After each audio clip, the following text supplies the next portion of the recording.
welcome to Flux Destiny Explained. This week, intro to ink fighters. Who are they? What do they do? And are they better than escape artists? Spoiler alert, no. Ow, dude, seriously, stop throwing stuff at my head. You make it too easy, dude. Anyway, Squid over here is pretty biased, but I actually like ink fighters. My dad and sisters are ink fighters, and yeah, I'll say it, they can hang with the best of us. Sometimes, toughness isn't about the power you've got, it's about how you use it. Alright, fair. So, what is an ink fighter? Ink fighting's combat Karmastry style straight out of Pandemonium's Wastelands and the city lights of Canis Major. It's where martial arts meets karma-infused tattoos called sigils. Sigils give fighters their powers. They light up and come to life when activated, kind of like body art that can body slam you. That's actually pretty good. Thank you, thank you. Sigils come from ink artists. They're the one with the tattoo machines powered by toruses. They pull karma straight from the fighter and trap it in the ink. Then, when the fighter activates it, boom, instant weapon, armor, or creature. And the more complex or colorful the sigil, the stronger it is. Some are simple, like a sword on your arm that literally turns into one. Others are huge, like dragons that breathe fire or wrap around your body as a shield. But there is a catch. Sigils burn out. When you use them too much, they fade and need a recharge. You need to either go back to an ink artist or use an ink syringe to refill it. And that's where strategy comes in. It's not just about fighting. It's about managing how much karma you've got left in your skin. There are 5 main ink fighter studies, just like escape artists. First, the melee types. These hard hitters have got sigils that turn into bats, swords, axes, anything they can swing. Then projectile fighters whose long-range sigils turn into ink guns, nets, and traps. Next up, animal ink fighters. They've got 2 flavors. Summoners who can bring creatures out of their sigils, and augmenters, the ones who partially morph into animals. Claws, fangs, wings, you name it. My brother Felix is actually one of those. He's got a wicked dragon sigil. It's pretty cool. For a second, you almost sounded proud. Just admiring the artistry, that's all. Anyway, next is body ink. These fighters use their sigils to reinforce their muscles and bones to hit like freight trains. Then last, elemental fighters. Fire, wind, earth, water, the flashy types. Usually the young guns trying to rank up fast.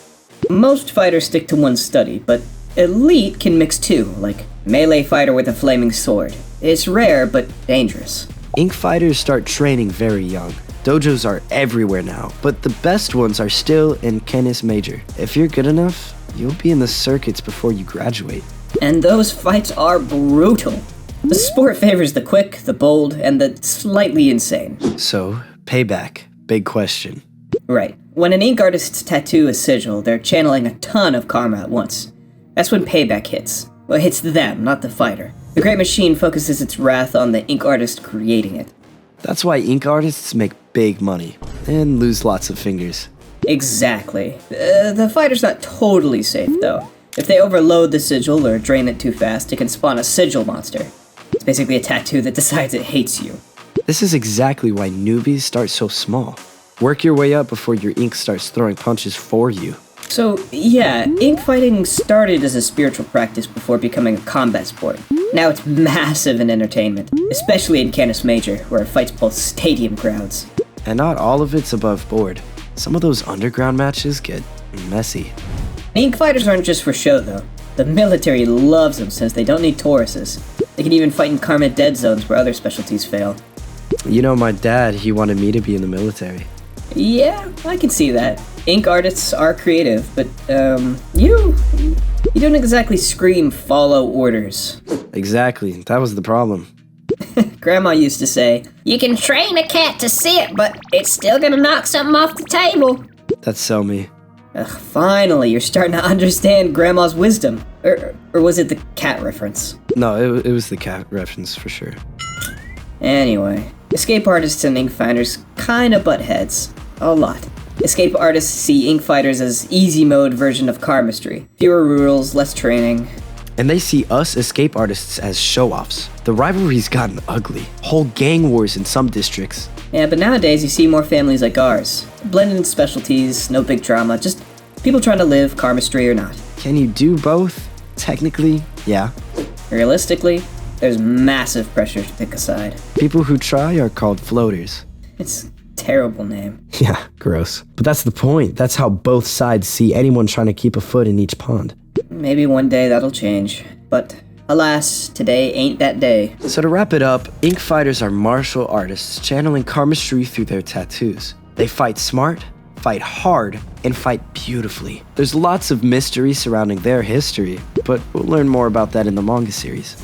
Yeah, they also go by call signs, names tied to their sigils or fighting styles. Awesome names like Lockjaw or Tiger Paw or Ghost Fist. Just like escape artists' stage names, it's not just a name, it's identity, legacy. Some fighters dream of it seeing lit up on an arena billboard. I hope that gave you all a solid intro into ink fighters. We'll go deeper into their studies and other specialties in the next one. Until then, don't go picking fights until your sigil's paid up and your teeth are insured. Ah, this dork.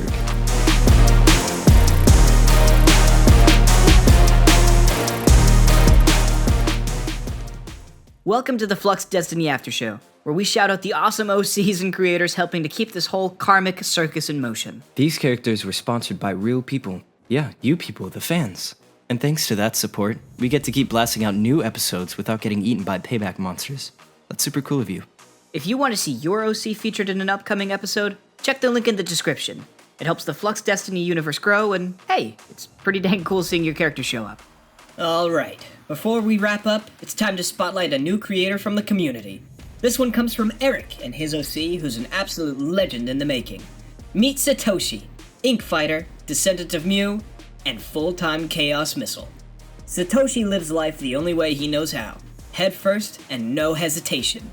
Born from a long line of warriors tracing back to the lost continent of Mew, he grew up on stories of speed, precision, and impossible discipline. But one group captured his imagination more than any other: the ninjas. Whereas most kids just liked the stories, Satoshi became them. He spent his childhood watching soldiers train at a nearby ink fighter base. Modern-day ninjas right outside his window, and he swore he'd join them someday. That chance came in high school, when he entered the Army Club, a hardcore prep program for military recruits. And that's where he earned his first sigil. A small kunai inked into his wrist. Simple, but deadly. That single mark was his first step into the world of projectile-based ink fighting. From there, the arsenal grew. Grappling hooks, rope darts, throwing knives, every new sigil expanded his reach, until his whole body moved like one precise machine. He mastered stealth, infiltration, and recon. The shadows became his training grounds. Satoshi embodies both sides of his heritage, the ancient honor of the Mew and the modern edge of the military ink fighters. He's disciplined, sharp, and quick. Sometimes too quick. His confidence once crossed the line into arrogance, and the universe made sure he paid for it. That mistake shaped him. Now, Satoshi fights not for glory, but for redemption. He's learned that strength without humility isn't strength at all. It's danger. Satoshi's not the same kid chasing ninja stories anymore. He's a stealth-based ink fighter, forged in tradition, hardened by military training, and guided by a new code. One mission, one mark, one redemption at a time. If you got questions for us? Drop them in the comments, and check the description for all the other cool stuff Marco and I are working on. Till next time, keep dreaming and go make it real. Later.